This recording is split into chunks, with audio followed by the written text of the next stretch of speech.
আসসালামু আলাইকুম। রিসেন্টলি আমি শাকিব খানের একটা সিনেমা দেখলাম, যেটার নাম হচ্ছে অন্তরাত্মা। এই সিনেমাটা হয়তোবা ইতিমধ্যে সবাই দেখেছেন বা অনেকেই দেখেন নাই। এখন এই সিনেমাটা নিয়ে না খুব বেশি প্রমোশন হয়নি বা এই সিনেমাটা নিয়ে তেমন কোনো হাইপও আমি দেখি নাই। এই সিনেমাটার রিভিউ বলি বা এই সিনেমার কোনো ক্লিপ সোশ্যাল মিডিয়াতে বা অন্য কোনো জায়গায় খুব বেশি ভাইরাল হয়নি। হয়তোবা এই সিনেমার প্রমোশন হয়নি বলেই এই সিনেমাটা আগায়নি।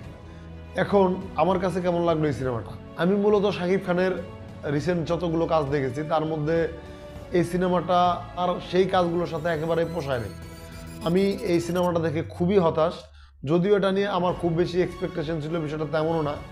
আমি মূলত খুব ভালোভাবে জানতামও না যে এই সিনেমা হলে মুক্তি হয়েছে। আমি ইউটিউবে হয়তোবা ট্রেলারটা বা কোনো একটা গান দেখার কারণে মুভিটা দেখলাম, যে মুভিটা রিলিজ হয়েছে এবং তার কারণে এটা আমার দেখা। কিন্তু সত্যি কথা বলতে গেলে এটা দেখে আমি খুব হতাশই হয়েছি। বর্তমান শাকিব খান যে ধরনের সিনেমা করতেছে তার সাথে এটা কোনোভাবেই যায় না। যদি গল্পর হিসাবে বলি বা এটার স্টোরি টেলিং বলি, কোনো বিষয়ের সাথে আসলে এই সিনেমাটা আসলেই সেভাবে যায় না। তো এটা মোটামুটি একটা রোমান্টিক সিনেমা টাইপের, রোমান্টিক ড্রামা টাইপের একটা সিনেমা। তো এটার মধ্যে বেশ কিছু অ্যাকশনও রয়েছে বা মোটামুটি তার একটা লাভ অ্যাঙ্গেল দেখানো হয়েছে এবং মোটামুটি শাকিব খানের একটা ফ্রেন্ডশিপের অ্যাঙ্গেলও এর মধ্যে আছে।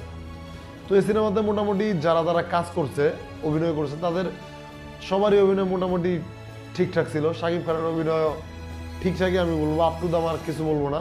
যেহেতু এটা মোটামুটি 3-4 বছর আগে সিনেমাটি নিয়ে কাজ শুরু হয়েছিল এবং এটা অনেক লেটেই সিনেমা হলে আনা হয়েছে, তারপরেও আমার কাছে সিনেমাটা ভালো লাগে নাই। আগের সিনেমা হিসাবেও যদি ধরি, তারপরেও আমার কাছে সিনেমাটা যেন কেমন খাপসারা মনে হয়েছে। আর এই সিনেমার আরও যদি বাজে কিছু দিকের কথা বলি, সেটা হচ্ছে এই সিনেমাতে যে ডায়লগ যিনি লিখেছেন, আমি জানি না যে এই ডায়লগগুলো আসলেই কিভাবে এই সিনেমার সাথে যায়। ডায়লগগুলো আমার কাছে খুব একটা ইন্টারেস্টিং বা খুব বেশি ভালো লাগে নাই।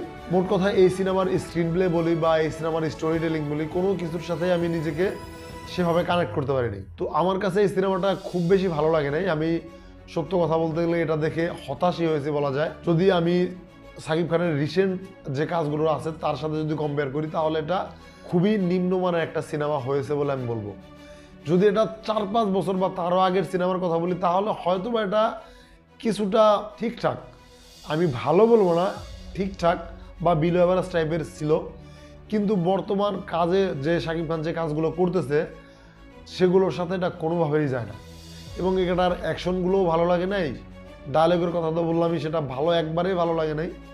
গানগুলো মোটামুটি টুকটাক ছিল এবং এর স্ক্রিন প্লেও আমার কাছে খুব একটা ইন্টারেস্টিং লাগে নাই। তাছাড়া এর যে ব্যাকগ্রাউন্ড মিউজিকগুলো আছে সেটা মোটামুটি ঠিকঠাক বা বিলো এভারেজ টাইপেরই লাগছে আমার কাছে। এক্সট্রা কোনো কিছু বা খুব বেশি ভালো কিছু আমার কাছে লাগে নাই। মোটামুটি চলনসই টাইপের একটা কিছু এরকম মনে হয়েছে। এই সিনেমাকে যদি আমি কোনো রেটিং দিতে চাই, তাহলে আমি দিব 2/5। তো যারা ইতিমধ্যে সিনেমাটা দেখছেন তারা কমেন্ট করে জানাবেন যে কেমন লাগছে। আর যারা দেখেন নাই চাইলে দেখতে পারেন, হয়তো বা ইউটিউবেও এটা এখন পাওয়া যেতে পারে, আমি ঠিক জানি না। যাই হোক, আজকের মতো এই পর্যন্ত। সবাইকে ধন্যবাদ।